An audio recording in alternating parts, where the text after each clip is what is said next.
Всем привет! Вы на канале Кухня Эвелин. И сегодня приготовим легендарные пышки. Самый простейший рецепт на кефире с потрясающим результатом. По этому рецепту пышки получаются очень пузырчатые, воздушные, хрустящие снаружи и мягкие внутри. Это универсальное бездрожжевое тесто, с которого можно приготовить и пышки, и пирожки, сухие лепешки и даже пиццу. Рецепт древний еще со времен моей бабушки, но тонкости приготовления для получения идеального результата сохранились и до сегодня. Ест так вот арбузики. Кусаем арбуз. Все секреты, как обычно, расскажу в процессе приготовления и покажу, как мы на юге Украины едим холодный арбуз с горячими пышками. Итак, начнем приготовление. В миску вливаем 500 мл холодного кефира. Вместо кефира можете использовать сыворотку, прокисшее молоко, либо сметану, разведенную водой. Добавляем щепотку соли и столовую ложку сахара. Сахара много не добавляйте, пышки могут слишком быстро карамелизироваться, зажариваться сверху, а внутри будут сырыми. Поэтому 1-2 столовых ложек будет вполне достаточно. Ну и, конечно же, если мы добавим много сахара, тогда пышки будут слишком сладкие и перебьют вкус арбуза. Перемешиваем. Дальше очень важный этап. Нужно добавить соду. Соду мы добавляем прямо в кефир. Пол чайной ложки соды. Подготовьте муку. Мы добавляем соду, перемешиваем и сразу добавляем муку. Сода вступит в реакцию с кефиром, и пока будет длиться эта реакция, мы сразу добавляем муку. Тогда получатся пышные, очень красивые и вкусные пышки. Добавляем пол чайной ложки соды. Сразу перемешиваем и слушаем, оно так слегка начнет шипеть. Все, добавляем муку. Все, реакция пошла. Сразу добавляем муку и перемешиваем. Вот, посмотрите, какая пышная пенка. Значит, все правильно, пошла реакция. Муку добавляем порционно и после каждого добавления тщательно перемешиваем. Из-за того, что мы добавили соду прямо в кефир, она правильно вступает в реакцию, и главное, привкуса соды в этом тесте не будет абсолютно. Дальше замешиваем рукой. Нам нужно получить очень мягкое, не липнущее к рукам тесто. Главное не забить его мукой. Вот на этом этапе оно еще такое липкое, растекается. Я добавила уже 600 граммов муки.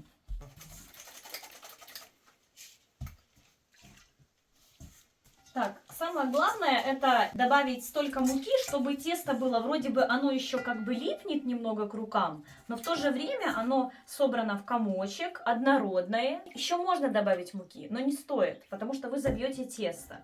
Все, больше добавлять не надо. И самое главное, это тесто не нужно оставлять, чтобы оно стояло и потом только готовить пышки. Сразу только замесили. Формируем пышки и жарим. Сода не любит, чтобы тесто стояло. Иначе она потеряет свои свойства. Все. Так, еще раз посмотрите на консистенцию теста. Давай ближе. Вот видите, еще в принципе, вот так, чисто ручку только, чтобы собрать. Вот вы ориентируйтесь до такой консистенции. Раскатать тоже все получится, потому что мы будем припылять все мукой, поэтому не бойтесь, в работе оно будет тоже удобное. Ставлю сковороду. Сразу разогреваем сковороду и добавляем половину растительного масла. И половину я добавляю еще смальца. Конечно же, если у вас нету, то полностью можно на растительном масле. И добавляем примерно 3 столовых ложки смальца. Смалец у меня свиной, но он очень хорошо переносит высокие температуры, поэтому если есть, конечно же, на смальце очень хорошо будет жарить. У нас должно масло быть, чтобы пышки были наполовину в масле. Тогда они будут такие красивые, румяные и пышненькие. А ви рішите, що смалець поганий. Я не забью мукой, я чувствую муку. Забей мукой. Убирай звідсіля цю миску. Кладем тесто на стол припыленной мукой и слегка его обминаем. Разделяем тесто примерно на 3 части и раскатываем в тонкий пласт толщиной 1 сантиметр. Я не знаю, дочь, як вам там красивые делать. Дальше делаем и вырезаем форму, какая вам нравится. Можно вот такие вот квадраты, можно в виде вергунов, а можно в виде пончиков. И стаканом, либо что у вас есть, вырезаем вот такие вот кружочки. А внутри можно вот так оставить, а можно внутри еще тоже сделать, вырезать кружочек. И получится вот такие вот бублики. По возможности внутри пончика отверстие делайте еще меньше, чем у меня, чтобы пышка была пышнее. Но у меня нашлась только такая рюмка. На раскаленное масло выкладываем пышки.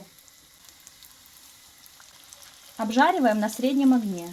Здесь тоже важный момент. Если масло недостаточно разогреется, тогда пышки не поднимутся. Это тесто универсальное, и с него можно готовить и пышки, и пирожки, ленивые хачапури, и даже сухие лепешки вместо хлеба с жаркой без масла. Обжариваем 1,5-2 минуты с каждой стороны до красивого золотистого цвета. И когда станут золотистые, переворачиваем.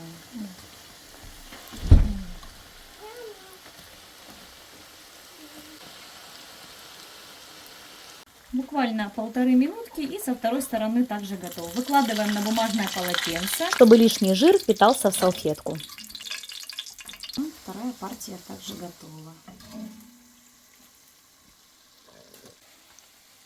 Сначала они будут тверденькие, а потом станут очень мягенькие. Посмотрите, какие они с одной стороны пузырчатые, пышненькие, а с другой стороны более ровные. И выкладываем их в железную металлическую миску, так они останутся подольше тепленькими. Это такие мини-пончики, внутренние колечки, которые повырезали. Получится очень интересные такие пышечки.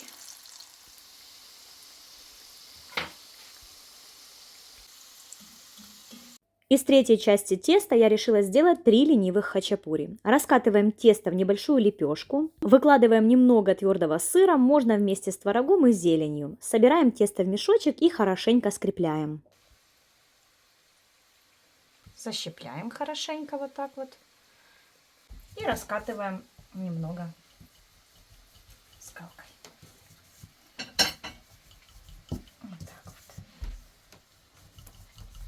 Не сильно. Вот такой вот получается ленивый хачапури.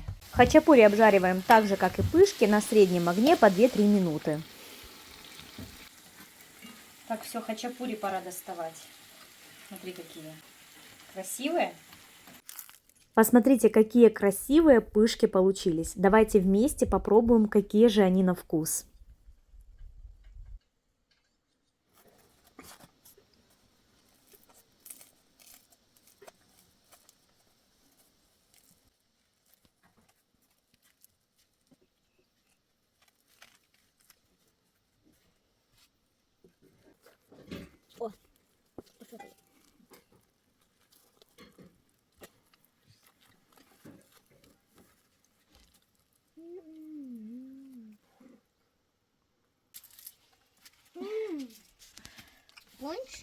Так, ну что, пышки готовы, давайте пробовать. Посмотрите, какие красивые получились. Они такие пышненькие, мягенькие, а сверху корочка такая хрустящая. Ну, очень аппетитные. Самое интересное, это то, что я вот в таком виде, мы никогда их не готовили. Всегда готовили в основном либо круглые, либо квадратные, а вот такими в виде пончиков это просто что-то новенькое, но они просто улетают за секунды, настолько они вкусные. И еще хачапури мы уже показывали вам, как они выглядят, можно делать. Это универсальное тесто. И вот эти вот середушечки тоже пожарили.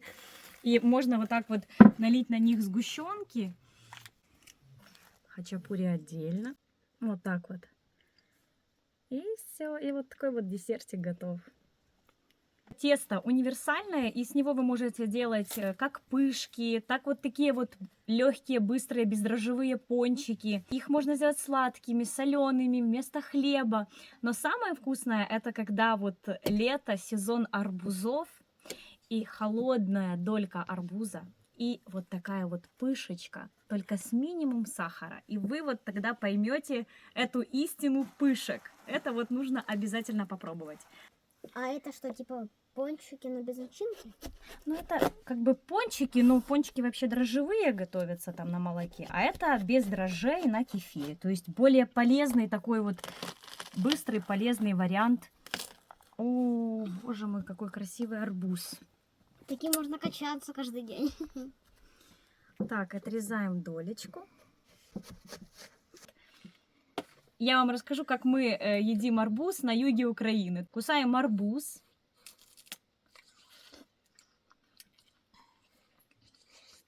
И закусываем пышечкой. Горяченькой. Это же пончик. Что ты делаешь вообще? Мне кажется, это будет не в тему. А ты попробуй. Ладно. Вот так арбуз и пышку. Арбуз и пышку. И ты вот поймешь, это вкус нашего детства, но это вот настолько вкусно. М-м-м. И сгущенки не надо. Вот сгущенку вообще не надо.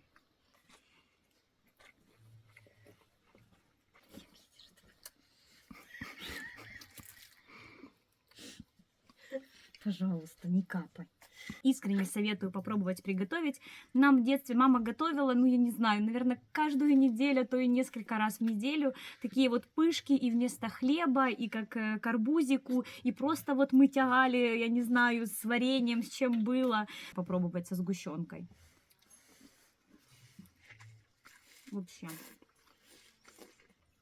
Мама, очень вкусно. Самое интересное, что на пол-литра кефира мы добавили всего пол чайной ложки соды, и они такие воздушные, пузырчатые, классные. Так что я всем советую этот рецепт. Он проверен, я не знаю, наверное, просто сотнями лет этот рецепт. Все указано до мельчайших подробностей, чтобы у вас получился максимально удачный результат. Вкусные, воздушные, не забитые мукой пышечки. Офигенный вкус, соды ничего не чувствуется, все в меру. Вот специально для вас все полностью пропишу точные пропорции, чтобы вы получили наилучший результат. Это для меня самое главное. А если приготовите, жду ваши фото-отзывы в мой телеграм-канал. Всем огромное спасибо, что досмотрели меня до конца. Ставьте лайки и подписывайтесь на канал. Пока, ставьте лайки.